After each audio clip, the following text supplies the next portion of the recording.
Welcome to the Franciscan Spirituality Center in La Crosse, Wisconsin's What is Spirituality podcast. Your host, Steve Spilde, is the Associate Director at the Center. His guests talk about their evolving understanding of God, prayer, healing, and wholeness. Today it is my great pleasure to welcome Lucy Abbott Tucker. Lucy has been a great contributor to the contemporary practice of spiritual direction. She was instrumental in the formation of the organization Spiritual Directors International. She has had decades of experience as a spiritual director. She has been a teacher of other spiritual directors. She now serves as a teacher of other teachers. We look forward to welcoming her this spring to the Franciscan Spirituality Center, where she will lead a workshop for our supervisors in the Spiritual Direction Preparation Program. Welcome, Lucy Abbott Tucker. Thank you very much, Steve. Lucy, as we begin, a good place to start, I think, is what is spiritual direction in your understanding? So for many years, I described spiritual direction as a conversation between two people who believe in the reality of God, however that is named, where one person is primarily the speaker and the other is primarily the listener. And we are trying to touch more clearly the presence and activity of the sacred in the speaker. I like that definition and I still use most of it. But several years ago, I listened to a TED talk by a man named Simon Sinek, and he talked about what makes organizations and people great, what helps them to stand out among others. And he used 3 concentric circles. And the innermost circle was why, the second circle was how, and the larger circle was what. And he uses a lot of examples, and I'd encourage you to listen to his podcast. One example he used that always stuck with me was Martin Luther King. And he said, in the 1960s, there were many great people speaking about civil rights. Why did Martin Luther King speak on the steps of the Washington Monument and have thousands of people listening to him? And we all know the answer. The answer was he had a dream, his famous speech. But his dream was, there are laws of God and laws of men. And until those come together, we will never have justice and peace. And Simon Sinek described that as the why of his energy that made him stand out from others. And when I looked at my definition, I realized it didn't have a why in it. Why do I do this work? And so now I use the same words as I started out with, but I begin with, because I believe God is present and active in every moment of life. Spiritual direction is a conversation. And so that's what spiritual direction is about for me, touching that God presence that is always with us. Thank you. How do you spell Simon Sinek? How is his last name spelled? Sinek. Okay. And it's a TED Talk. I can get you the exact title, Steve. I think if people Google Simon Sinek and TED Talk, it'll come up. So thank you for sharing that resource. It sounds like something I want to watch. You do a lot of work for the organization called Spiritual Directors International. Could you tell us what is SDI and how did it form? How were you involved in that beginning? It was, I think, like 1988 or 1989. And there had evolved since the Second Vatican Council in the Roman Catholic Church, probably, I'm going to say 6 to 10 training programs for spiritual directors within the United States. I can't say too much outside of the United States, but within the United States. And I always say incredibly charismatic, gifted, primarily Jesuit priests, using the exercises of Ignatius of Loyola, were offering individual retreat experiences throughout various parts of the United States, and soon realized they needed to prepare other people to do this work, particularly at that time to lead the spiritual exercises. And the first group of people that flocked to that was Roman Catholic women religious. However, in their wonderful, charismatic, gifted sense, in my opinion, they had one small flaw. They all had a slightly different understanding of spiritual direction and what it could include, and they didn't talk to one another. That's sort of how strongly they felt. Mhm.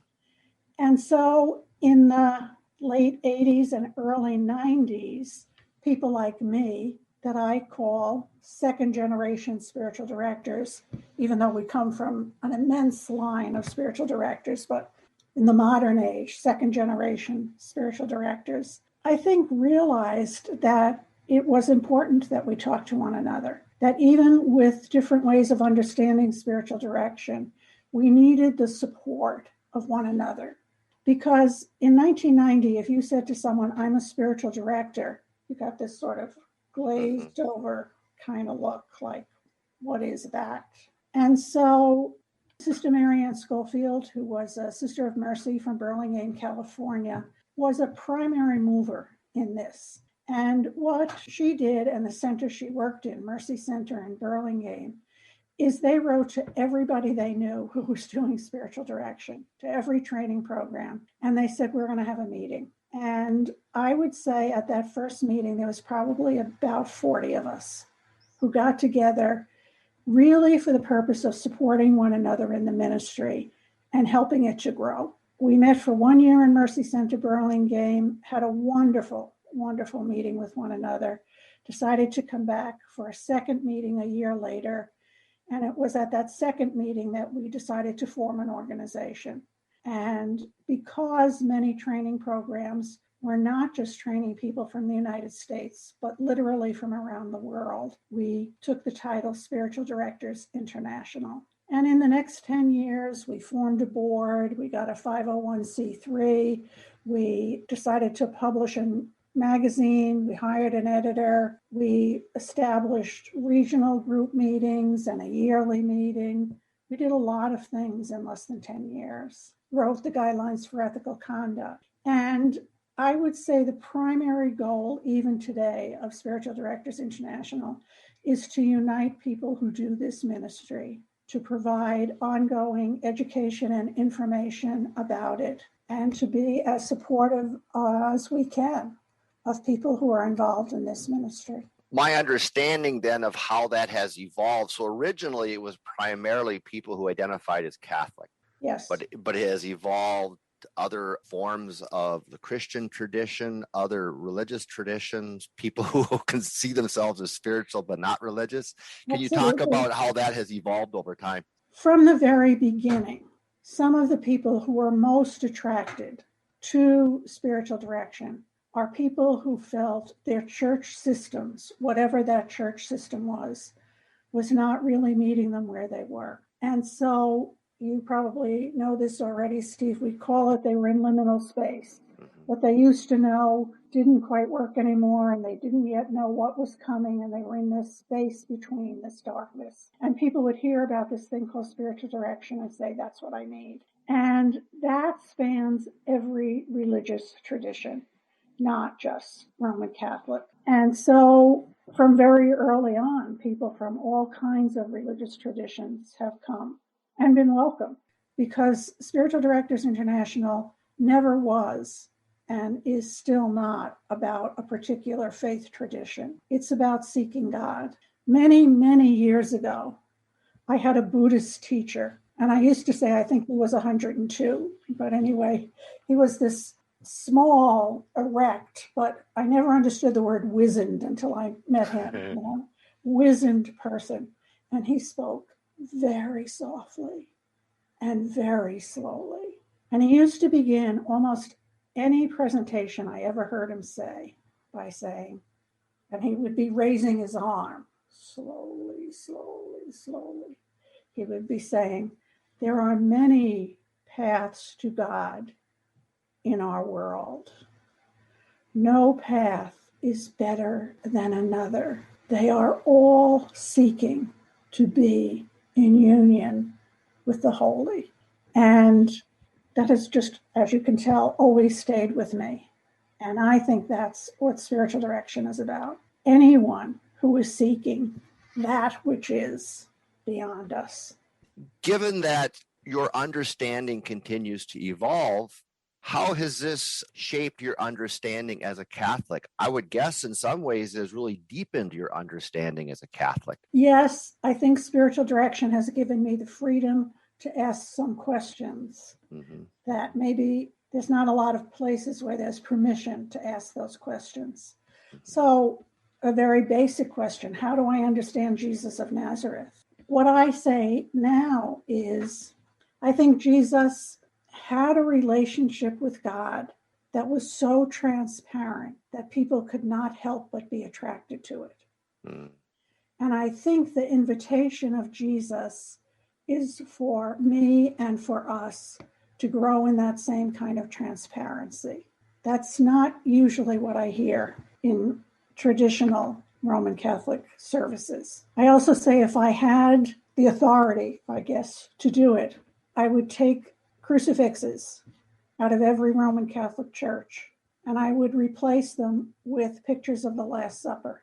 Because I don't think Jesus was about dying for my sins. I think Jesus was about creating communion. And I'm not sure we talk about that enough. What does communion really look like? I always say I was born a Roman Catholic. Well, I wasn't born. I was baptized a Roman Catholic at a very young age. And I will be buried out of the Roman Catholic Church. I value it. It's the tradition of my family.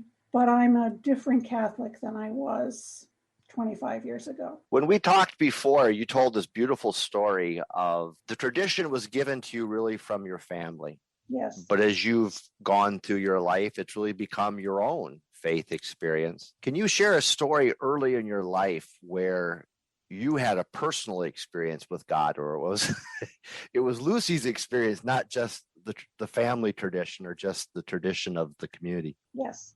So some of you, if you are good with accents, might notice that I have a New York accent. I don't think I do, but other people do. So I grew up in a part of New York called Long Island, and my dad was in the Second World War. When he came home from the war, housing was a really difficult issue. So on Long Island, which was large swatches with were potato farms, they built up housing, one house right after another, row housing in a sense. And that's where my family moved. So there were very few trees in the area where I grew up. But not too far from our home there was a place that as children we called the woods. Now, I have since seen real woods. This was about 4 football fields, of trees clustered together. But it was a place I used to love to go as a kid. I was there one day walking through the woods, and I'm pretty sure it was in the fall, and I was probably 13 or 14.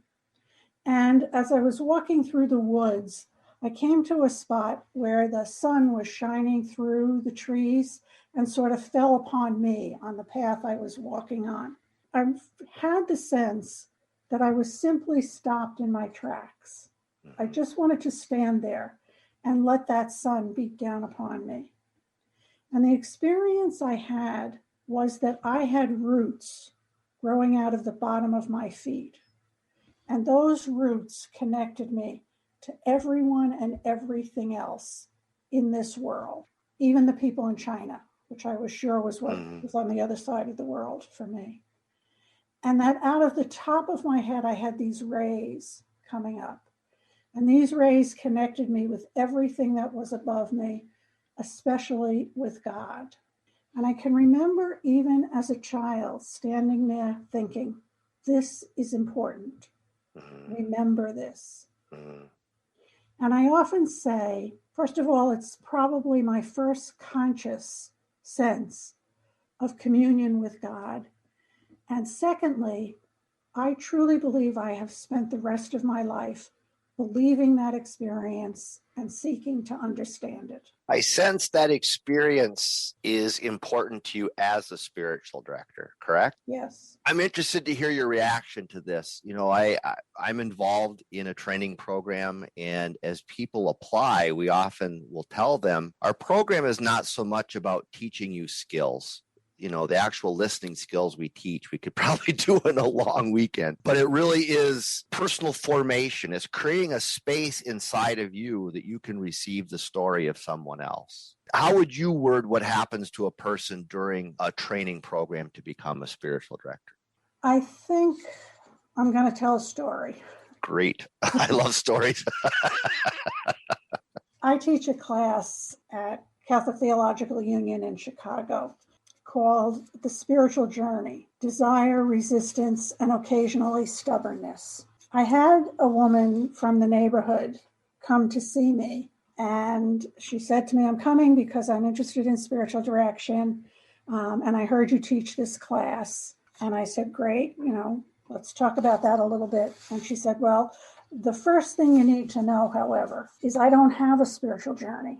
I have a life. I said, oh, okay. Why don't you tell me about that life? And so she told me she was married and has 3 children. She and her husband are both fairly recently retired. He has some signs of early Alzheimer's, but is not yet limited. Told me about her 3 children. Her oldest son is married and lives out in California and has 2 children. And she said, it's a sadness in my life because I don't really know those children very well.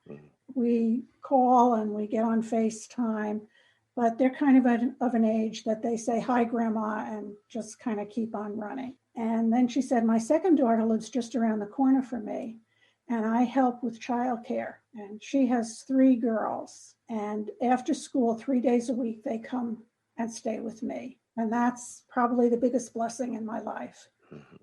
And then my youngest child is my son. And she said, I call him my lost child. She said, he finds it very hard to finish any task. He'll say he's coming for dinner on Sunday, and then he doesn't show up. She said, I always worry about him.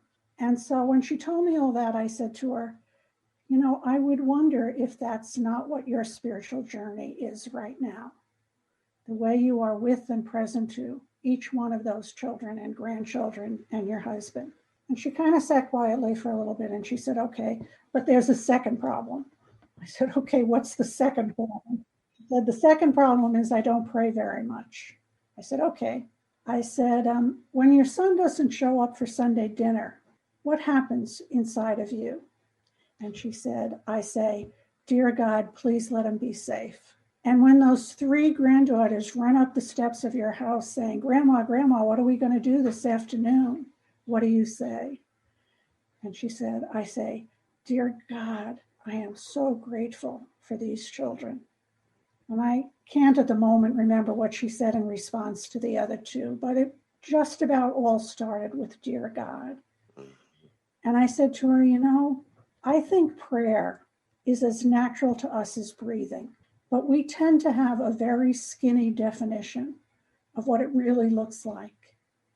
And so we miss the prayers that fill our lives and surround us every single day. And so back to your initial question, what happens to people in spiritual direction training programs? I think we learn about that. I think we learn that our life journey is our spiritual journey. I think we learn that prayer is as natural to us as breathing, and we value that in incredible ways in life. And that changes how we are with ourselves and with others.